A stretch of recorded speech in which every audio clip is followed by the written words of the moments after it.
recuerdo si 68 fue el año que se llevó a cabo y 70 la publicación, pero empezó a debatirse este tema de la fragmentación de los conocimientos.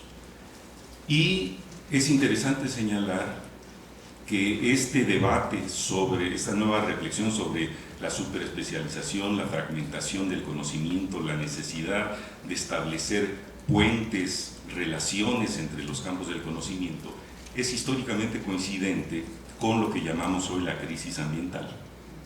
Eso emerge a fines de los años 60, es contemporáneo, y yo creo que no es gratuito que eso emerja así, al punto que incluso llegó en algunos análisis de la crisis ambiental a señalarse a esa superfragmentación del conocimiento como una de las causas fuertes de la crisis ambiental.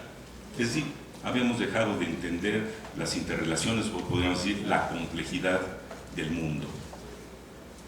Y esa complejidad socioambiental que emergía era imposible de ser analizada desde los paradigmas acotados de las distintas ciencias naturales o sociales, e invitaban, convocaban a un esfuerzo interdisciplinario o transdisciplinario.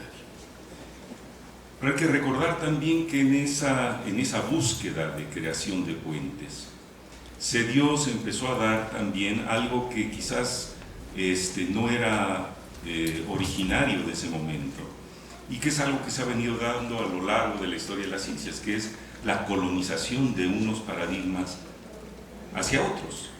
Todos son dominios de conocimiento, pero algunos paradigmas son más dominantes que otros.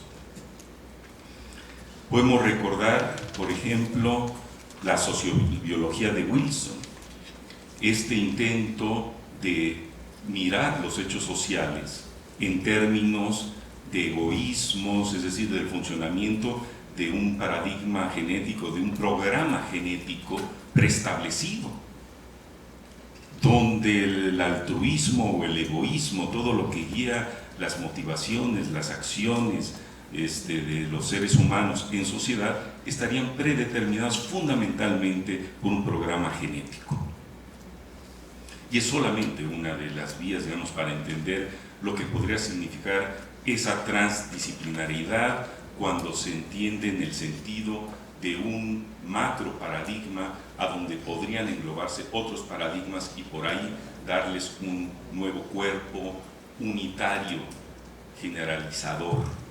Pensemos también que la ciencia es hija, digamos, de un proceso civilizatorio fundado en una ambición por alcanzar la unidad, lo uno, el Dios único, el Dios como la idea primaria, movilizadora, creadora del mundo, la universalidad del conocimiento y la unidad de la ciencia, que ha estado ahí, a pesar de todas estas fragmentaciones, rondando en todo el programa, incluso positivista, de reunificación del conocimiento. Hay que decir que en ese momento de reflexión sobre la emergencia de lo ambiental, de la crisis ambiental, los economistas, sobre todo, que fueron acusados como los causantes mayores de la crisis ambiental por esta lógica del capitalismo, yo diría de la racionalidad económica como tal, que como veremos estuvo y sigue estando divorciada de la naturaleza, ha sido el gran inductor generador de la crisis ambiental.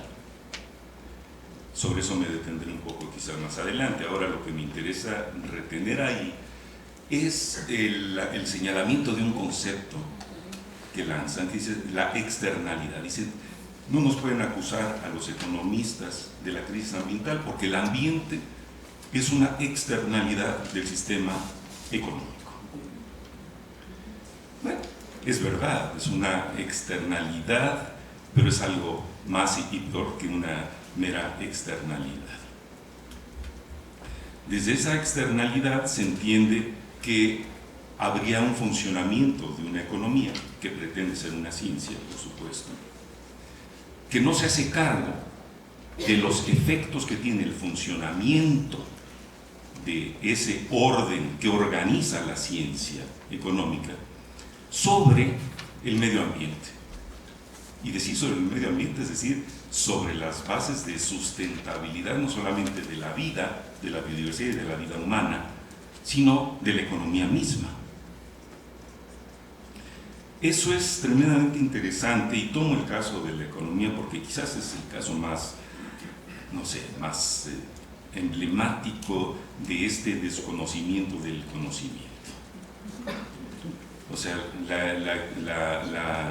la economía efectivamente nace adoptando el modelo mecanicista de Newton, el modelo de positividad de las ciencias, ¿no? Hasta los modelos neoclásicos, ¿no? Los modelos del equilibrio económico perfecto. Y en todo eso, la naturaleza no existe. Vamos, no existe como condición. Incluso Marx decía, bueno, el capitalismo destruye la naturaleza, pero la naturaleza se regenera graciosamente. Es decir, hay una cuestión ahí de que la naturaleza es dadivosa y se regenera. Es decir, que la naturaleza no pone un punto límite al funcionamiento de un mecanismo instaurado en la sociedad. Y digo instaurado para ir a un sentido fuerte de lo que significa el conocimiento. O sea, instaurado por la ciencia económica. O sea, para ir entendiendo que la ciencia, la pretendida ciencia económica, no viene a reflejar, digamos, a abstraer de la realidad para configurar un modelo de conocimiento que dé cuenta de una realidad, sino realmente viene a conformar un mecanismo que luego se instaura en la organización del mundo. Entonces, desde ahí, efectivamente, el ambiente surge como una externalidad. Y no solamente una externalidad de la economía. Si tomamos la crítica radical que hace Jacques Derrida, por ejemplo, al positivismo, a las ciencias, y habla del logocentrismo de las ciencias, el ambiente estaría en la externalidad de ese logocentrismo. Eso hace que el concepto de ambiente, que lo que luego denominamos ese saber ambiental que emerge desde el margen de ese logocentrismo de las ciencias, ejerce una función epistemológica que no es la de los rompimientos internos de las ciencias, sino un punto de quiebre mucho más fuerte. Desde ahí podemos entonces adoptar, digamos, una mirada epistemológica crítica, diciendo que ahí emerge ese concepto de ambiente no solo como los procesos reales o de la realidad de crisis o de degradación socioambiental, sino como un concepto epistemológico crítico de ese logocentrismo de las ciencias. De alguna manera lo había adelantado un gran epistemólogo francés, Georges Cantilhem,